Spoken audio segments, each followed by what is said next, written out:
¿Sabéis quién es? ¿Conocéis a Bad Bunny? Ese sí. Vale, pues lo vamos a poner así. Y así me puedo a lo mejor poner. Vale.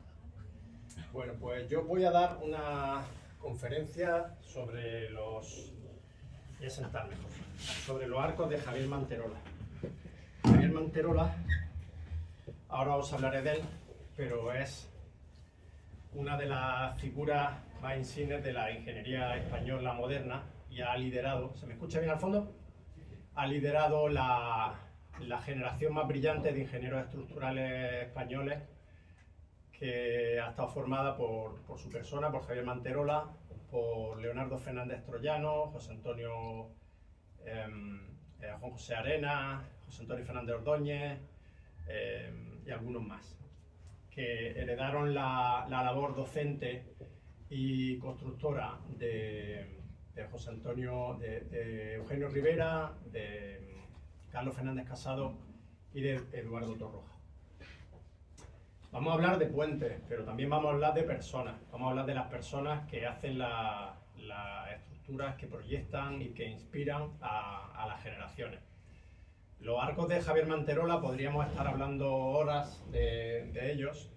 Tiene un catálogo innumerable de diseños, como veis, todos muy elegantes, de tablero superior, de tablero inferior, atirantados, metálicos, de hormigón, con una geometría espacial realmente atractiva. Aquí, este de aquí, es del Galindo, realmente atractivo y que desafían y que ponen en valor pues toda la ingeniería española y, como él decía, toda la aplicación de la técnica y de las matemáticas a la ingeniería estructural. Aquí tenéis otra serie de ejemplos, arcos espaciales súper elegantes, con líneas muy cuidadas y diseños que realmente no dejan al espectador incauto, ¿no? Tenemos mucha suerte de contar con el legado de Javier Manterola, el legado escrito de todas sus publicaciones, sus libros de puentes, que probablemente lo hayáis dado con los profesores aquí en la escuela. Nosotros los dábamos también en la escuela. Yo estudié Ingeniería de Caminos del año 98 al año 2005 y estudié tanto en la Cartuja como aquí en el Politécnico. Javier tenía una costumbre que siempre repetía, era que había que dibujar mucho. Él tiene cuadernos innumerables de innumerables páginas de dibujos hechos a mano, porque él decía que la transmisión entre el cerebro y la mano era prácticamente inmediata y que no hacía falta irse a un programa de cálculo, que primero lo dibujara, que pensara en cómo se iba a ejecutar la estructura, cómo se iba a construir, cómo se iba a comportar los materiales y llevarlo al diseño. Yo tuve la suerte de aprender de él y de compartir con él su enseñanza y su gusto y su placer por la ingeniería en el viaducto del Tajo, que luego hablaré más adelante. Aquí al fondo de esta imagen, aquí al fondo, veis un pequeño puente, que es un gran puente, pero que al lado del que os voy a contar, pues es un puente pequeño, que tuvieron que venir hace 40 y tantos años los alemanes tanto a diseñarlo, fueron empresas alemanas las que lo diseñaron, y fueron empresas alemanas también los que los construyeron, porque en España hace 40 y tantos años no existía la tecnología para desarrollar ese puente. Ese puente tiene por encima tráfico viario de automóviles y por debajo, por dentro del cajón, que es un cajón hueco, por dentro pasan el ferrocarril. Y ahí en ese punto el embalse de Alcántara, en el río Tajo, cuando el río Tajo llega al embalse de Alcántara, la altura de las pilas es de 60 metros. Entonces en España, hace unos años, pues no existía esa tecnología para venir a ejecutar ese puente. Entonces, 40 y tantos años después, pues los ingenieros españoles y constructoras españolas fueron capaces de ejecutar un puente como el del Tajo, que ahora os presentaré, que veréis pues que no deja a nadie con palabras, ¿no?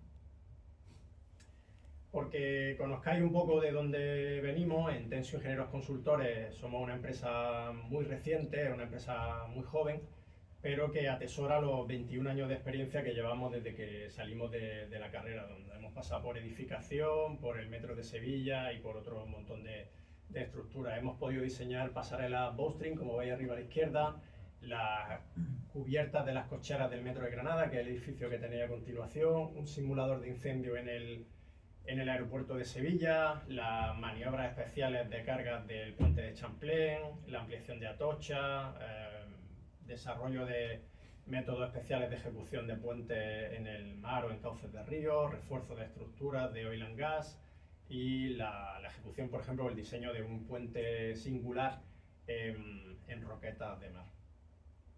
Entre otras muchas cosas de los años que llevamos trabajando. El puente sobre el río Dilar del metro de Granada, la estación de la Gloria, otro buen número de estructuras que hemos tenido la suerte de trabajar.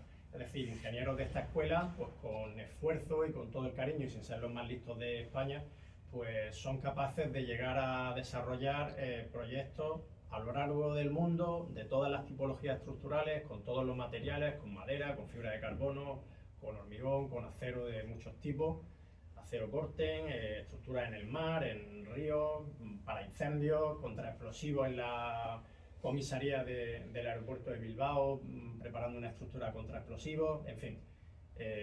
Un pozo para desactivación de explosivos en el aeropuerto de Barajas, innumerables estructuras que vosotros estáis capacitados para desarrollarlas y solo es que salgáis ahí fuera y os lo creáis y os pongáis a hacerlo. No se puede empezar a hablar de puente arco sin hablar del arco por Antonio Masia, que es el puente de Alcántara, que lo hicieron los romanos en el año 103 y 104 después de Cristo, es decir, un puente que tiene más de 1900 años, casi 2000 años. Y pues fijaros esto lo que significa, ¿no? Un puente que se hizo hace 2000 años, pues tiene 2000 años de vida útil porque se sigue usando hoy en día. Ya han hecho el puente paralelo, que sabréis que es un puente mixto de allá, que es un puente muy elegante también, un puente arco al lado del embalse de Alcántara, que es muy elegante. Venga, pues vamos a pasar al proyecto que nos ocupa hoy, que es el puente arco sobre el viaducto, sobre el embalse de Alcántara, sobre el río Tajo. Este puente fue proyectado por Carlos Fernández Casado, Javier Manterola lideró el equipo de Antonio Martínez Cutilla, Borja Martín, Silvia Fuentes, Héctor Faundes, Manuel Escamilla, Luis Miguel Salzar, todos los que de allí pues pusimos nuestro granito de arena, Ainhoa Marín, todos los que pusimos allí nuestro granito de arena bueno, pues en aprender y en dejar allí una estructura que nos sobrevivirá a todos los que estuvimos. Para que os hagáis una idea conceptualmente, pertenece a la línea desde Madrid a Cáceres, lo que unirá España con la frontera portuguesa para llevar la alta velocidad a Portugal. Están en Extremadura, en Cáceres y cerca del municipio de Cañaveral y Garrovilla. Como obras, como situación de contorno, pues tenemos el puente de los alemanes que ya os he contado antes, que es un dintel de hormigón muy limpio, y aquí al fondo, ¿se ve la mano? No se ve. Aquí al fondo veis el puente de Arcos de Alconétar, que es un puente que construyó OHL hace unos años, un puente que durante la ejecución, no sé si os suena, tuvo problemas de resonancia por fenómenos aeroelásticos. Justo cuando abatieron, eran dos arcos metálicos, dos semiarcos que lo iban abatiendo, y cuando lo unieron en clave, pues unos pequeños vientos de 30, 40, 50 km por hora, que no son altos, pues la estructura empezó a entrar en resonancia, empezó aquello a moverse y a crujir. Hay vídeos en internet muy curiosos, Arcos de Alconétar se llama. Y bueno, Miguel Ángel Astiz, una persona del equipo de Javier Manterola, diseñó unos álabes deflectores, unos alerones que conoceríamos hoy en día con la gracia de la Fórmula 1, y de esa manera pues rompía la capa límite, cambiaba las condiciones de contorno y permitía que la estructura fuera segura durante el proceso constructivo y luego en tiempo de servicio. Como veis, es un paraje natural prácticamente sin construcciones alrededor, una línea de alta tensión que había por ahí cerca que afectaba al diseño de la grúa y poco más, y por parámetros medioambientales pues no se podía pisar en el cauce. Entonces había que saltar pues, con un dintel de más de 300 metros, lo que en aquella época pues no era no era una solución común. En el estudio de soluciones que tenemos que hacer en cualquier proyecto al que nos enfrentemos, una de las soluciones que se barajaron era la de puente atirantado, como el puente de la Bahía de Cádiz, que veis arriba, el de 1812, también del equipo de Javier Manterola, en el que un dintel de canto constante pues es atirantado gracias a unas torres bastante altas y trata de saltar el valle. ¿Qué ocurre? Que en alta velocidad española, por el peso del material rodante, pues las soluciones atirantadas no están demasiado entendidas todavía por la flexibilidad de los tirantes, lo que no hay mayor problema porque se le puede dar la suficiente rigidez al tablero para que no haya problemas de vibraciones. Otra solución que a Javier le gustaba mucho, de la viga Vierendel, para de alguna manera contar el efecto de la penetración del material rodante en las estructuras, como ya hizo sobre el Ebro que veis aquí arriba a la derecha, era hacer una viga muy contundente, con un canto de unos 15 metros de diámetro, la sección tubular con unas ventanas, para hacer un dintel muy rígido y de esta manera saltar el barranco que teníamos que saltar, el accidente natural que teníamos que saltar. Finalmente, la solución a la que se fue era la de arco de hormigón, que ya se conocía muy bien por el embalse de Contreras, que veis arriba a la derecha, que está en Cuenca para la línea que va a Valencia, desde Madrid a Valencia, que está en un enclave realmente precioso, en un paraje natural precioso, y que con unas pilas provisionales, como veis aquí, con las pilas provisionales, pues permitía el lanzamiento de un voladizo atirantado con la pila provisional que se apoyaba en el cauce del embalse. Luego hubo un problema, que es que subió muchísimo el embalse, y luego cuando el puente se cerró, veis que la pila esta no está, es porque se demolió, porque era una pila provisional. El puente del Tajo, a un vistazo, pues iba a ser el arco de mayor longitud del mundo para alta velocidad, con 324 metros. Luego, pues por otra obra corrió más y ganaron ese título, ¿no? En el viaducto de Almonte, que está en el siguiente barranco, pero también en el mismo enclave y en la misma línea. Es un puente de longitud total de 1500 metros. Ahí veis la distribución de luces, con 45, varios de 60, los de antes del arco de 57 metros y el arco de 324 metros. Un tablero de ancho 14 metros, que es el ancho normal para cuando tenemos siempre dos líneas de AVE, dos carriles de AVE, dos vías de AVE, y un dintel de canto constante de 4 metros. La máxima altura de pilas, para que os hagáis una idea, de 71 metros, pues varias veces la altura de este edificio, pues imaginaros el vértigo que da y la escala del edificio. Ahí tenéis los participantes. La ejecución corrió a cargo de Copisa Copasa y el proyecto, como digo, es de Carlos Fernández Casado. Buenos días. Luego pasaré lista, Os voy a hablar ahora de la parte más genérica, pero no por ello poco importante, de la ejecución del viaducto. Las partes más, digamos, más habituales y que tienen un mayor número de puentes en España.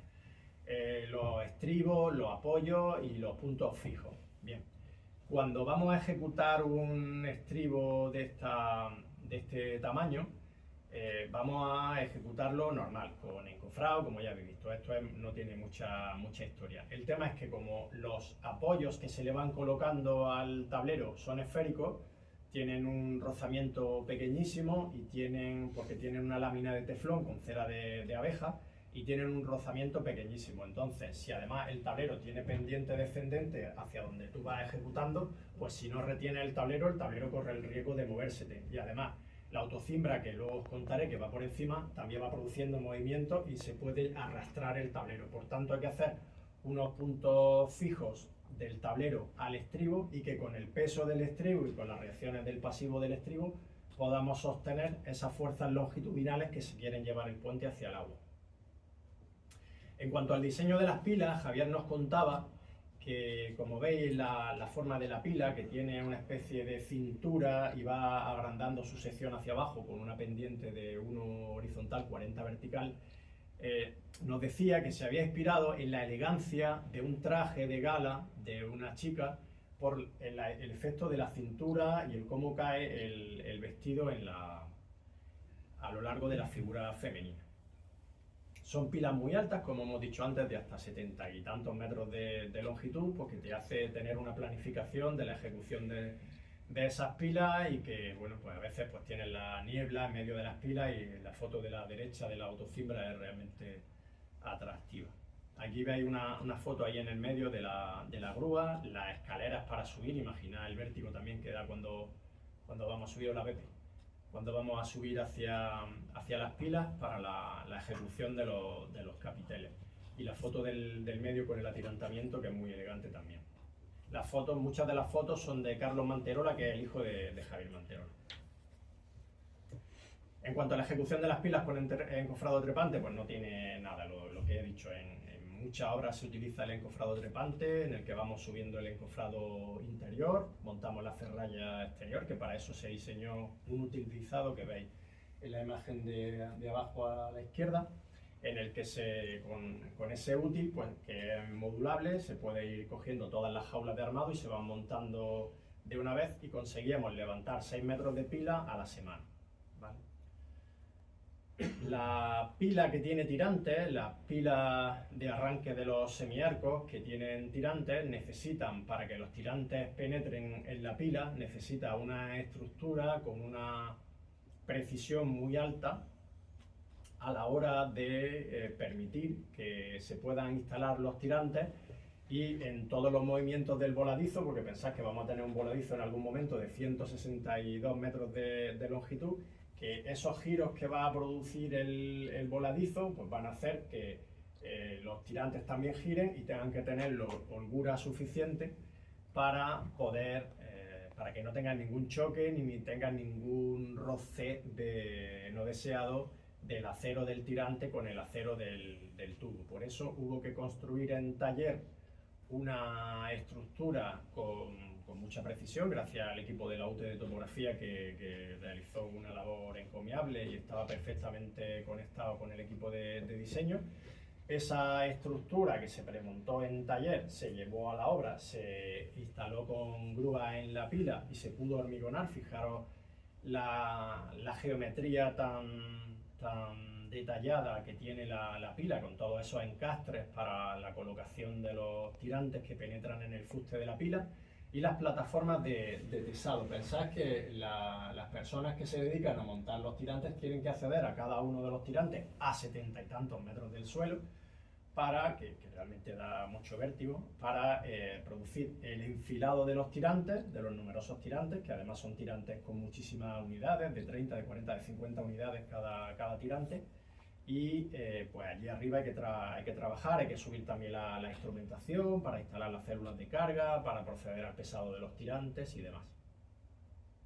La ejecución del tablero. El tablero, pues igual, una ejecución de tablero con autocimbra de viga superior. La viga es una viga de celosía muy ligera, de gran canto, que se va moviendo siempre entre parte de puente ya ejecutado y parte de puente por ejecutar. Se va moviendo el encofrado interior, vamos montando el armado de la losa inferior, hastiales, colocamos las vainas de pretensado, que tienen que tener una precisión muy alta para producir los rozamientos y para producir las fuerzas como se han calculado.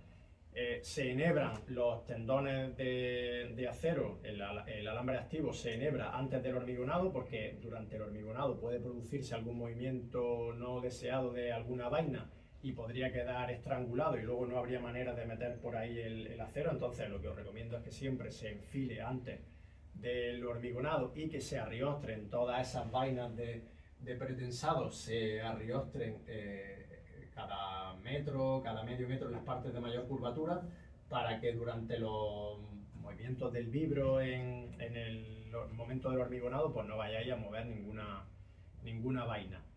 Se avanza el encofrado interior, sobre él se coloca la armadura de la losa superior y se procede al hormigonado, que duraba pues varias horas para mover todos los metros cúbicos que se necesitaban.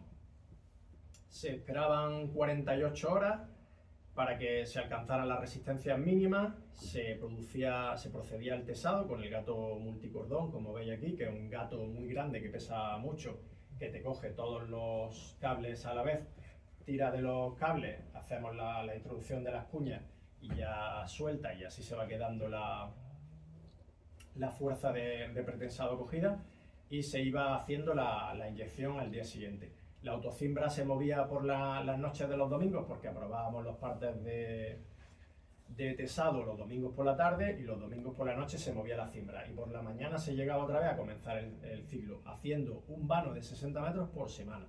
Es decir, dejábamos 60 metros de tablero hecho cada semana. El funcionamiento estructural de un puente arco pues no tiene ninguna historia, ¿no? Lo habéis conocido en las asignaturas de materiales, o sea, en las asignaturas de estructuras, perdón, y los profesores lo han enseñado perfectamente. Es un funcionamiento muy sólido y que no vamos a entrar ahora. Lo que sí, que es un aspecto muy destacado, es que según la forma que tenga el arco, así va a ser su comportamiento resistente. Por tanto, con la geometría que le demos al arco, de parábola, de antifunicular, curva ajustada y demás, vamos a conseguir tener unas leyes de momentos flectores o de otras. Fijaros, de la parábola de segundo grado a la que luego fue la negra, fijaros cómo son las leyes de momentos flectores de la parábola o la negra, por ejemplo, que son mucho más pequeños, con lo cual tengo un arco mucho más económico, ¿vale? Entonces la geometría, insisto, me condiciona la respuesta resistente. Para ejecutar el arco, que es la parte más interesante de esta estructura. El arco, va a haber un momento, como os digo, que tenemos 162 metros de voladizo. Pensáis en 1,6 veces un campo de fútbol, donde juega Cristiano Ronaldo, una vez y media ese campo de fútbol que tenemos que saltar. Entonces vamos a ir con un voladizo sucesivo en arco atirantado, ¿vale? Se estudiaron muchas formas diferentes de ejecución, como veis, con la torre, una torre muy alta de la que salían todos los tirantes y que permitía independizar el resto de la ejecución del tablero de la ejecución del arco. El problema es que necesitábamos una pila dentro del cauce, y en esta obra, por las condiciones medioambientales, no era posible. Un arco triangulado arreostrado, como tenéis en el centro, con los tirantes rojos, como se hizo en las Canarias con el de los tilos, que ejecutó Ferrovial hace unos años, pues no era la manera más ventajosa. Otra opción, por ejemplo, era crecer, como vamos a contar luego, y un tramo metálico, como veis ahí en verde, que se llevara por el agua y se subiera. Ese tramo metálico que sirviera de parte activa con estructura mixta y se pudiera hormigonar in situ. Lo que se hizo finalmente fue un arco por avance en voladizos sucesivos atirantados, que es lo que os voy a contar ahora. Aquí veis, vamos a ir creciendo con voladizo, gracias al carro de dovelas vamos a ir creciendo. Vamos a necesitar una grúa que nos vaya llevando los materiales desde el plinto hacia el frente de fase. No tenemos que olvidar, cuando estamos proyectando nunca, la necesidad de los medios auxiliares, preverlos con la suficiente antelación, el diseño de esas cimentaciones de esa grúa, que esa grúa hay un momento que va a tener 125 metros de altura. Pues imaginaros una grúa de 125 metros de altura, ¿no? Una grúa torre. En la figura esta de aquí arriba a la izquierda, la grúa tiene 85 metros. Entonces, la grúa coge tanto el acero como los cubilotes con 2 metros cúbicos de hormigón y te lo lleva al frente de fase. Cuando tengo que montar el pilono, como veis en esta imagen, porque ya necesito que la reacción vertical que me aportan los tirantes sea, cuando ya tengo los tirantes muy inclinados, porque lo estoy llevando a la pila, ya no puedo, porque la reacción vertical ya es muy pequeña, porque es la componente horizontal, la componente vertical es muy pequeña. Tengo que aumentar otra vez el ángulo, y para eso necesito las torres de atirantamiento, que tenían 54 metros de altura. Voy llevando las primeras familias de tirantes y entonces me encuentro el pilono, que es un objeto que va a chocar con la pluma de la grúa. Entonces tengo que telescopar la grúa para que de esta manera la grúa sobrepase por encima del pilono y no tengamos problemas de colisión.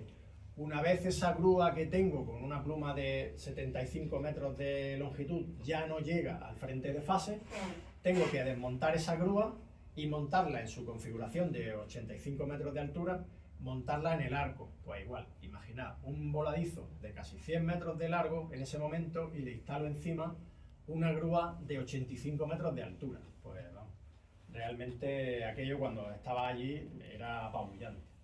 Y cuando esa grúa de 85 metros de altura ya no llega al frente de fase, pues tengo que montar las grúas más pequeñas, como veis aquí, que son unas grúas de 45 y 35 metros de altura, para poder servir al frente de fase, tanto de acero como de encofrado, como de cualquier otro tipo de cosas, como que si a un hombre que está trabajando allí se marea y tenemos que sacarlo en la camilla, pues con la grúa se diseñó una cesta para sacar a los hombres de ahí en caso de que hubiera algún riesgo contra la salud, que afortunadamente pues no lo hubo, pero hay que prepararse de todas esas cosas. Entonces, ahora sí, el funcionamiento estructural de este no arco durante el proceso constructivo pues es un voladizo muy largo de nuevo, en el que los tirantes te van haciendo una carga vertical que te van comprimiendo también el arco, la carga va bajando por las pilas y por el pilono y la vamos llevando mediante los tirantes delanteros y traseros, los tirantes de retenida, a las cimentaciones de las pilas adyacentes. Vale, vamos a empezar a construir el arco. Necesitamos construir unos plintos de forma muy sólida, tener un terreno muy sólido, una roca muy sana. Y bueno, pues aquí al principio se pensó que la roca era muy sana, pero finalmente hubo que ir a unas inyecciones de lechada de cemento en el terreno para mejorar y evitar que las posibles fisuras que habían aparecido tras la excavación pues no dieran problemas el día de mañana. Entonces, pues un elemento muy masivo, con varias fases de hormigonado, con unos planos de hormigonado y unos planos de rasante muy estudiados para no tener problemas durante la ejecución. En cuanto al arco, el arco es una sección rectangular hueca, chaflanada, que tiene 12 metros de ancho en los arranques y llega con 6 metros de ancho a la clave, y de canto, pues estamos hablando de 4 metros de canto en los arranques y de 3,5 metros de canto en la clave.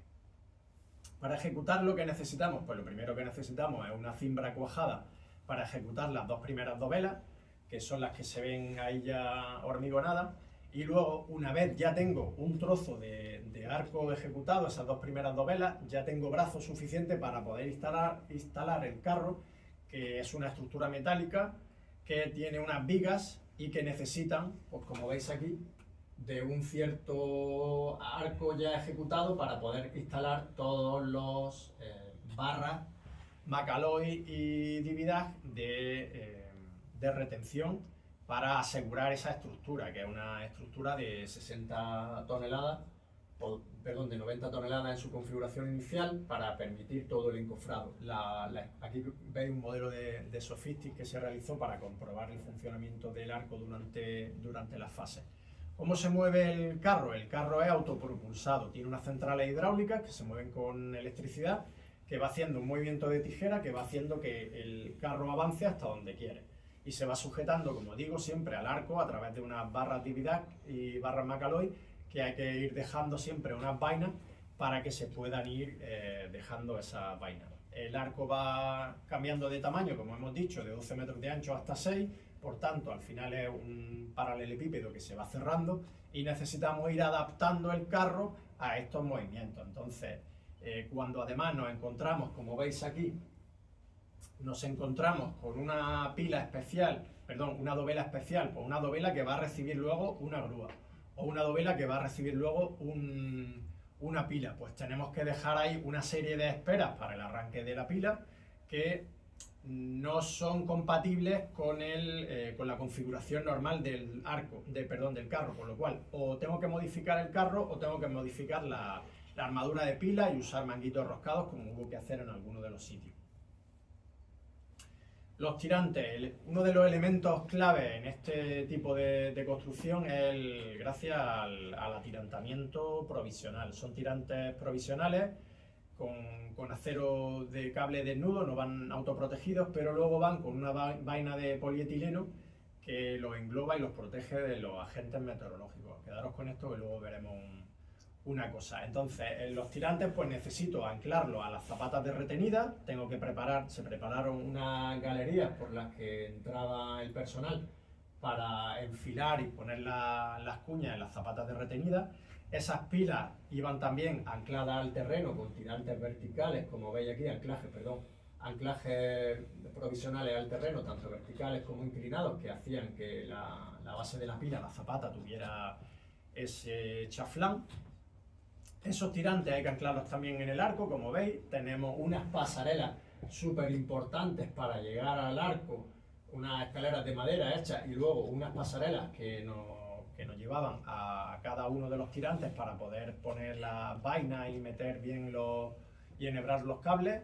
Las pasarelas para llegar a las pilas, que las hemos comentado ya anteriormente, también para que se pudiera llegar a instalar todo el sistema de adelantamiento.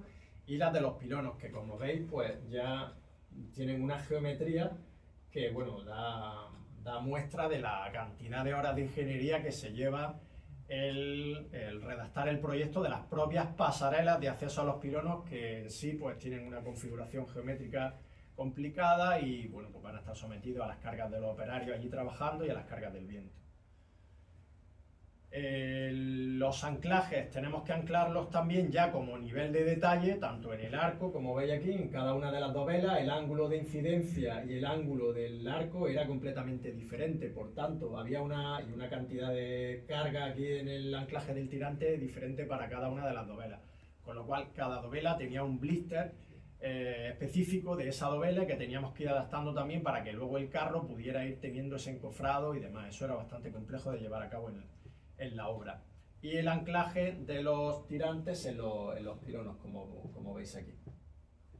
También igual que las pilas, pues todas las escaleras de acceso a las pilas, las plataformas de acceso. Aquí veis la grúa en la primera configuración por encima del tablero, perdón. Los pilonos pues son estructuras de 54 metros de alto, pues del orden de casi el doble de este edificio, fabricada en taller, profeso para la ocasión, con un complejo también modelo de cálculo también en Abacus para calcular que todo fuera acorde a lo esperado, unos planos de taller muy detallados, una fabricación muy detallada y luego el montaje en la obra. Se trata de una estructura de casi 300 toneladas, en las que cada módulo pesa del orden de 60 toneladas.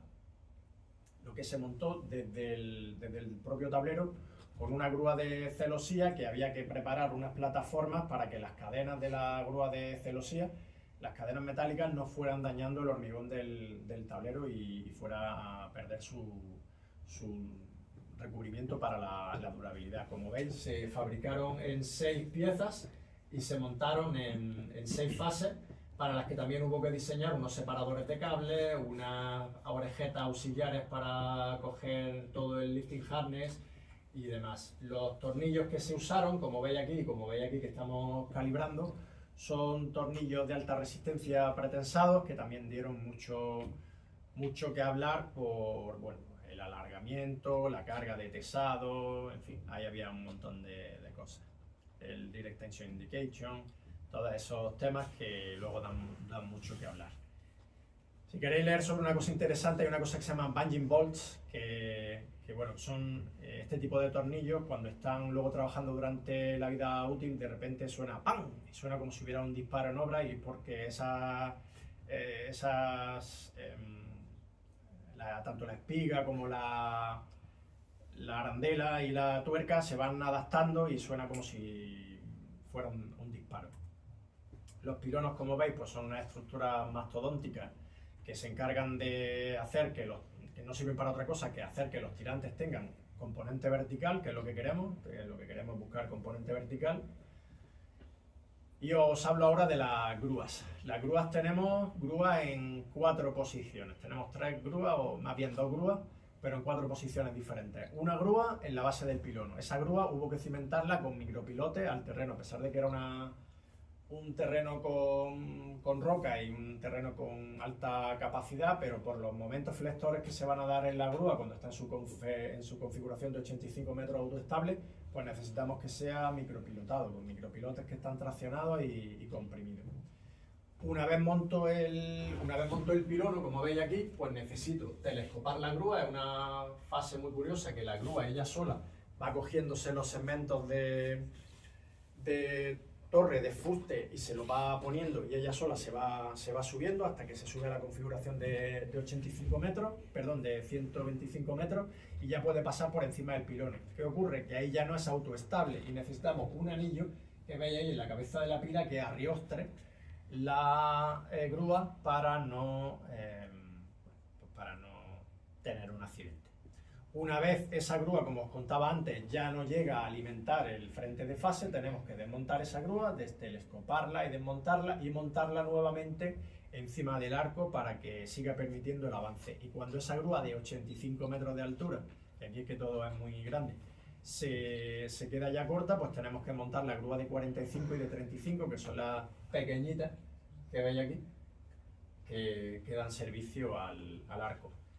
Esto es una solución completamente ad hoc y que no está en los libros.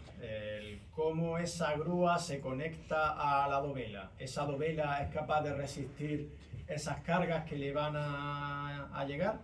Pues tenemos que diseñar un refuerzo en las dovelas que permita que la pata de la grúa transmita la carga que tiene que transmitir, porque os quedéis con algún número en la cabeza.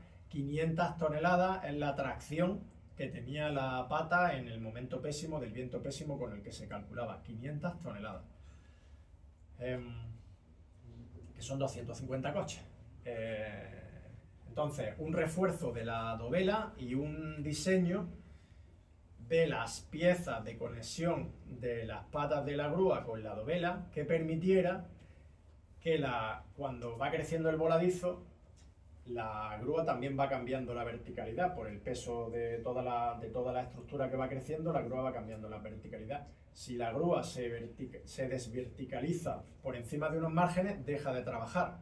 Si la grúa dejara de trabajar, se nos pararía la obra. Imaginaros una obra tan grande con tantísimos costes indirectos, el problema que sería que se te parara la obra por la grúa. Entonces diseñamos las piezas de conexión de la grúa de manera que la grúa pudiera ser verticalizable, es decir, pudiéramos instalar unos gatos que se metían aquí dentro con un juego de tornillos con mayor longitud de la necesaria, para luego poder meter un gato, gatear, meter unas galgas y volver a apretar, para de esa manera verticalizar la grúa que estaba desverticalizada, volver a verticalizarla. Los modelos que en SAP 2000 que hicimos, y así vamos avanzando el arco y llegamos a tener los dos semiarcos, los dos voladizos de 162 metros, menos la dovela de cierre, menos los 4 metros de dovela. No os lo he dicho, pero se hacía una dovela de 4 metros a la semana. Los largos de las dovelas eran de 4 metros y cada semana íbamos dejando hormigonado una dovela. Hubiera o no hubiera tirantes, se tardaba más o menos siempre una semana de número gordo. Vale, llegamos a tener dos brazos de 160 metros de largo, cada uno con una longitud. ¿Qué ocurre? Como tengo diferencia en la longitud de los tirantes, como veis aquí, y diferencia de angulación por la diferencia del terreno, allí el terreno está mucho más plano, y por tanto este punto lo tengo aquí más bajo, y por tanto los tirantes los tengo con otra inclinación. ¿Eso qué hace? Que a lo largo del día, por el efecto térmico, cada uno de los semiarcos se movía de una manera completamente diferente. Teníamos unas oscilaciones térmicas a número gordo, con la variación térmica que hay allí en Cáceres, que hace mucho calor por el día y mucho frío por la tarde-noche. A las 6 de la mañana hace muchísimo frío y a las 6 de la tarde allí no se puede parar. Incluso en un día había días de 20 y tantos grados de variación térmica. Entonces, el semiarco norte, pues por la insolación de los tirantes y demás efectos que os he comentado, y por la longitud de ellos, tenía un movimiento del orden de 40 centímetros, pero el otro solo 25. Con lo cual, a primera hora de la mañana, los dos estaban muy altos porque todo estaba frío. A última hora de la tarde, los dos están muy bajos porque todo está frío, pero uno tiene un rango así y el otro un rango así. Entonces, cuando ahora queremos, como he comentado antes, que la geometría condiciona el comportamiento estructural, ahora queremos bloquear una determinada geometría, pues tuvimos que hacer lo siguiente. Se toma un taquimétrico del arco, bueno, se tomaron cientos de taquimétricos del arco a lo largo de la obra, ¿no? Pero bueno, con un taquimétrico del arco yo sé la directriz que tiene el arco en ese momento a esa temperatura determinada. Con eso sabemos qué directriz va llevando el arco y con eso, con un ajuste del arpa, con un ajuste de los tirantes, se realizan pequeñas modificaciones que hay que meter la reología, que hay que meter muchos factores muy complejos que se hizo desde el equipo de Manterola de Madrid, y se le da al arco, antes del cierre, la geometría a cada uno de los brazos, se le da la geometría que queremos. Aún así se siguen moviendo durante el día, pero ya están ajustados a la geometría que vamos a querer bloquear luego. Luego tuvimos que diseñar una estructura de bloqueo, como veis aquí son unas vigas cajón de 40 milímetros de chapa, de 0,355 con pernos stats, que lo que nos permitía era, una vez habíamos determinado la longitud que tenían que tener estas vigas para que cuando el arco estaba a las 6 de la mañana totalmente elevado porque estaba con frío, yo meto el palito, para que así nos entendamos, a una determinada longitud. Cuando se va calentando el arco, este extremo del palo ya está soldado y el otro extremo está libre. Cuando el arco contacta en los dos arcos, yo ya puedo empezar a soldar en la dovela donde no estaba soldado y con eso ya tengo el arco cerrado, primero con la geometría que quería y luego a la longitud que yo quería para dejarlo con la longitud completa que quería. Eso fue una de las fases en las que hubo que tener mayor coordinación oficina de Madrid con la oficina nuestra donde nosotros estábamos en la obra. Esta estructura de bloqueo que veis aquí en la dovela esta es una estructura en Cruz de San Andrés, son 4 puntales muy potentes como he enseñado antes con las chapas de 40 y luego unas pequeñas cruces de San Andrés para evitar que los pequeños movimientos de viento y demás de construcción, que se calcula para 2 años de periodo de construcción, de periodo de vida, de periodo de retorno, pues lo aguantara, y una vez tenemos los 2 semiarcos bloqueados ya podemos montar el encofrado, el acero, el encofrado y hormigonar, y con eso ya tenemos los semiarcos. El punto de bloqueo en clave, como veis, es un punto muy pequeño. Si veis fotos de otros arcos en internet veréis que la macla del centro, la macla esta, en otros viaductos es enorme. Pues aquí se quiso hacer un detalle muy cuidado, que lo elaboramos con mucho cariño desde la obra, en consonancia también con la oficina de Madrid, para que fuera muy icónico, de que fuera muy, muy pequeño. Ya tenemos el arco completo y ya sí que es un arco y ya no son 2 voladizos, con lo cual ya podemos empezar a retirar tirantes y a retirar de todo. ¿Cómo hemos controlado la ejecución del arco? En el arco se ha tenido 2 patas de control. Por un lado, una monitorización estructural con sensores, inclinómetro, acelerómetro, extensómetro, célula de carga, termómetro, tal, que nos producía millones de datos en tiempo real en una plataforma informática, y que íbamos interpretando a lo largo de todas las fases de ejecución. Hormigonado de la dovela 31, se espera que la célula de carga del tirante tal esté en esta carga, está dentro de los valores verdes o dentro de los naranjas o dentro de los amarillos. ¿Qué está pasando? A veces los sensores, aunque le ponga el doble puente de Winston y aunque el cable sea autoprotegido y a veces los sensores dan errores. Entonces no hay que querérselo todo y no hay que echarse la mano a la cabeza, pero hay que estar muy encima de las cosas y entender qué está pasando. Entonces, por eso decía, 2 patas. Por un lado, la instrumentación de sensores, y por otro lado, la monitorización topográfica, en la que vamos viendo la forma de verdad tienen las cosas. Oye, aquí hay un tirante que está dando compresión. Oye, pues eso no puede ser, ¿no? El tirante tiene que estar traccionado. Entonces, bueno, a veces tienen mucho ruido y hay que saber separar un poco. Aquí os enseño las gráficas de variación diaria que teníamos de algunas de las células. Pues en función del térmico pues teníamos unas variaciones de carga en tirantes, variaciones de tensión en el hormigón de las dovelas y demás. Teníamos células de carga, por ejemplo, instalado en las barras Macaloy de la base del pilono, que eran barras de 75 milímetros de espesor, o células de carga que lo llevó la Universidad de Cantabria en los tirantes y demás. La topografía robotizada, lo que os comentaba, 2 estaciones totales, una montada en cada orilla y con una serie de dianas a lo largo del pilono, de la pila retenida y del arco, incluso del carro, pues nos va dando cómo se va comportando todo. Y así, igual con el térmico y con el resto de sensores, podemos ir comprobando si todo lo que va diciendo la instrumentación tiene sentido o no. La precisión durante la construcción fue increíble. Teníamos variaciones como mucho de 4 o 5 centímetros con respecto a la posición que daba el modelo de cálculo, con lo cual estaba todo muy, muy afinado y la verdad que es para darle la enhorabuena al equipo de diseño y también al equipo de la obra. Como he comentado al principio, el viaducto de Arcos de Alconétar, que veis aquí arriba a la derecha, pues estuvo durante la ejecución en ese mismo valle, pero 2 kilómetros hacia el este, tuvo unos problemas de resonancia durante la ejecución y a todos os suena el vídeo del malogrado Tacoma.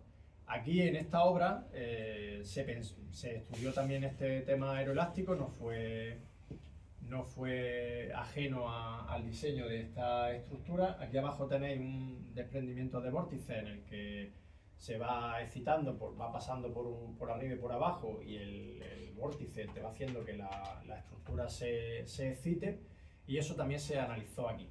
Se hizo en el Tajo, en concreto, un modelo a escala reducida y a nivel de cálculo sí que se analizó, pero el viaducto de Almonte, que está en el barranco de al lado, como os decía, y tiene 60 metros más de luz, pues sí que se analizó el modelo completo y no había ningún mal problema esperado, ningún mal comportamiento esperado. Pero durante la obra os quería enseñar una cosa que no se suele ver y nosotros hemos tenido la suerte de verla, que es un episodio de Rain, Wind Induced Vibrations, en el que un episodio de vibraciones por viento y lluvia, ¿vale?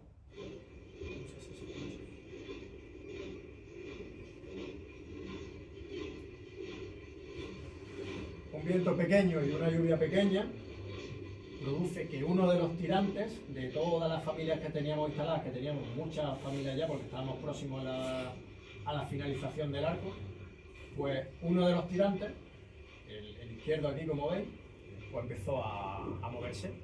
Y claro, eso cruje un montón. Entonces, oye, vente para acá que está sonando esto, que se está moviendo y a ver si esto es normal o no es normal. Entonces, pues, fuimos a la estructura, nos subimos al pilono que daba más miedo si cabe, porque es una estructura muy alta, lloviendo, con viento y con aquello crujiendo. Nos subimos al pilono y bueno, le pasamos los datos a la gente de Madrid y no hubo que ejecutar ningún tipo de trabajo adicional porque eran vibraciones pequeñas. Ese tirante luego se le hizo un pesaje y por cuerda vibrante y demás y no había habido ningún tipo de riesgo. Además, la redundancia de la estructura hace que no hubiera habido ningún problema durante la ejecución sobre hacer ese tirante. Pero fijaros el movimiento del tirante.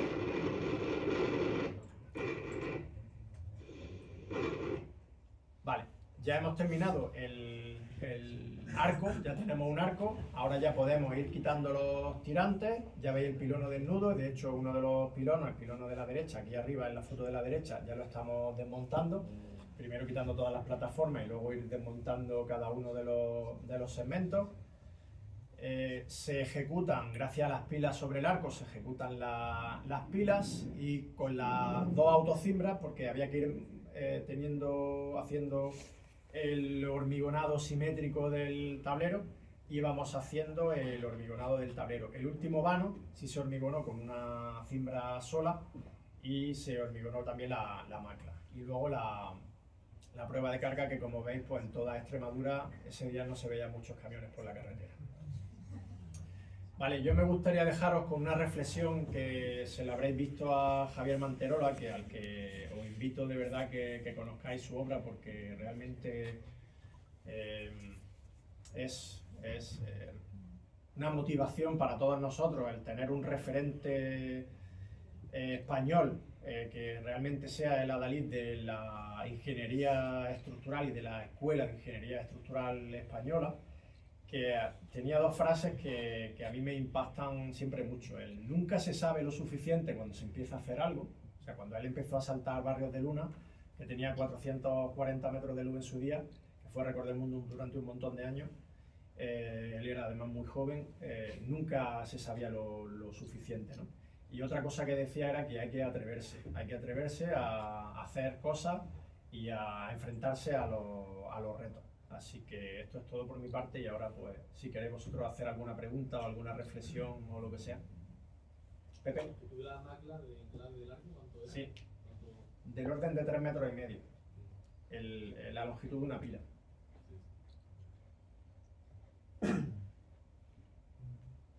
¿Algo más? ¿Alguna cosa? ¿Cuánto fue el tiempo de la obra en total, desde que se adjudicó? Pues mira, yo llegué en marzo del 14, llegué y me encontré la primera dovela de arco ya montada, marzo del 14, y en noviembre del 15 fue el cierre, noviembre del 15. Pero por el camino hubo algunos problemas que no vamos a contar y hubo que tener algún tiempo la obra, algún mesecillo de poca producción, ¿vale? De 2 o 3 semanas con poca producción. Pero del orden de año y medio se tardó en el arco, ¿vale? Que es la joya de la corona. El puente total se terminó pues al año siguiente, pero igual es que hubo que traer otra vez la autocimbra estaba en otro sitio y, en fin, luego al final cuando dependes de medios auxiliares pues luego tienes 1000 problemas, pero la ejecución, como veis, o sea, una vez están los medios allí, 6 metros de pila, es decir, una trepa por día, un vano de tablero de 60 metros por semana, una dovela de 4 metros en cada semiarco por semana, las piezas de los pilonos se montaban una por día, o sea, todo era muy rápido de ejecutar. Pero luego si tienes un problema y cuesta contarlo, cuesta probarlo, cuesta revisarlo y tal, pues luego pues, las obras se alargan un poco. Entonces, una cosa que tenemos que tener en cuenta cuando salgamos a la calle es que los gastos generales de la empresa, todos los costes indirectos, el topógrafo que está allí, se esté haciendo obra o esté el tío parado, cuesta dinero. Y al final tienes una oficina con 20 personas, el que tiene 200 o 250.000 gastos generales todos los meses, y eso la gente cobra, se haga obra o no se haga obra. Entonces la obra hay que planificarla muy bien, con todos los medios auxiliares, con todas las paradas que va a tener una oficina técnica a pie de obra en este tipo de obras, pues te diría que, vamos, es indispensable. En obras más pequeñas, pues también es importante tener siempre ingenieros de referencia a los que poder acudir, pero en este tipo de obras tener 2 o 3 personas en la obra y otras 2 o 3 personas en la oficina central con el modelo de cálculo, pendientes de todo lo que pueda pasar, de anticiparse a todos los fallos que pueda haber en obra, es crucial para el buen desarrollo de la obra. ¿Te ocurre algo? La primera dovela, ¿Sí? el pilotaje, ¿es pilotaje o La primera, sí, la primera. Sí, la primera dovela Sí. va al plinto. El plinto es una cimentación directa. Lo único que tiene son unas inyecciones de lechada de cemento en el terreno, para que esa lechada de cemento se te inyecte en las fisuras que tiene de la roca diaclasada y en todas esas fracturas que pueden dar lugar luego a algún movimiento o alguna pérdida de tensión que hiciera que el arco se nos abriera de patas, ¿vale? Pues en todo eso se inyectó la lechada de cemento. Lo que sí tenemos es en las otras pilas, en las pilas de retenida, sí tenemos anclajes al terreno. ¿Por qué? Porque aquí vamos a tener una fuerza hacia arriba muy potente que tenemos que contrarrestar con los anclajes al terreno, tanto verticales para meter una fuerza vertical como horizontales para meter también fuerza horizontal. ¿Alguna más? ¿Lo hubierais hecho así? ¿Se ocurre algo? ¿Prefieres pintar los pilonos de otro color? Venga, ¿alguna cosa más? No os quedéis con la tecla. ¿Seríais capaces de hacerlo? Sí. Sí sería. ¿Alguna cosa más? ¿El presupuesto cuál fue? Mira, el presupuesto total de la obra fue del orden de 60 millones, 60 y pico millones, de los cuales el viaducto eran como 50. Y luego costó algunos millones más, como casi siempre. Hubo que hacer unos pilotes aquí en esta península, hubo que hacer unos pilotes de 1,8 o 2 metros de diámetro para reforzar esa zona por si hubiera algún problema a mayores en el futuro, en fin. Luego hay que hacer siempre alguna cosa que no está prevista. Por eso es muy importante que las administraciones destinen dinero suficiente para que los proyectos se puedan hacer bien, contando con toda la información, tanto geotécnica como de medios auxiliares, medios constructivos y tecnología disponible de las empresas, para que el proyecto pueda estar bien hecho. Si los proyectos no los pagamos bien, al tío no le damos datos de geotecnia y no le damos tiempo para que lo haga, pues el proyecto va a estar mal. Pero luego hay que cruzar de un sitio a otro y hay que gastarse el hormigón, que es un hormigón de 70 megapascales el del arco, que no es el de 25 megapascales que usamos en edificación o de 30, sino de 70, incluso se usó 100 megapascales en algunas dovelas. Hay que gastarse un dineral en instrumentación y en control, hay que gastarse un dinero en ingenieros que controlen todo el proceso constructivo, la monitorización, las estaciones robotizadas, todo eso si no se prevé en el proyecto y hay que hacerlo, pues luego hay que reclamarlo.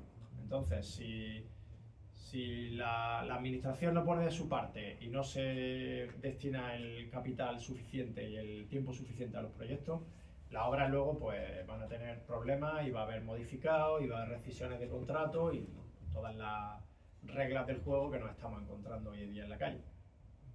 Animaros a salir a la calle y tomar responsabilidad, que podéis hacerlo, que tenemos la formación de nuestros profesores en todas las asignaturas y tenéis el puchero, la cabeza muy bien amueblada para hacer todas estas cosas. Ahora se ven a lo mejor muy lejos, da mucho vértigo cuando llega una obra tan grande. Yo había estado en obras grandes, pero mucho más pequeñas, y llega allí y ve aquel arco, y ve aquellas pilas, y voy a ser capaz de esto. Pues sí. O sea, un ingeniero de esta escuela, que es mi persona, y yo cuento mi experiencia, y yo no soy el más listo que conozco, hay por ahí cabezas súper bien amuebladas, pero con trabajo arduo todos los días y dedicándole el cariño y teniendo pues el amor por la profesión, que es lo que nos imbuía Javier Manterola, pues lo vamos a poder hacer seguro.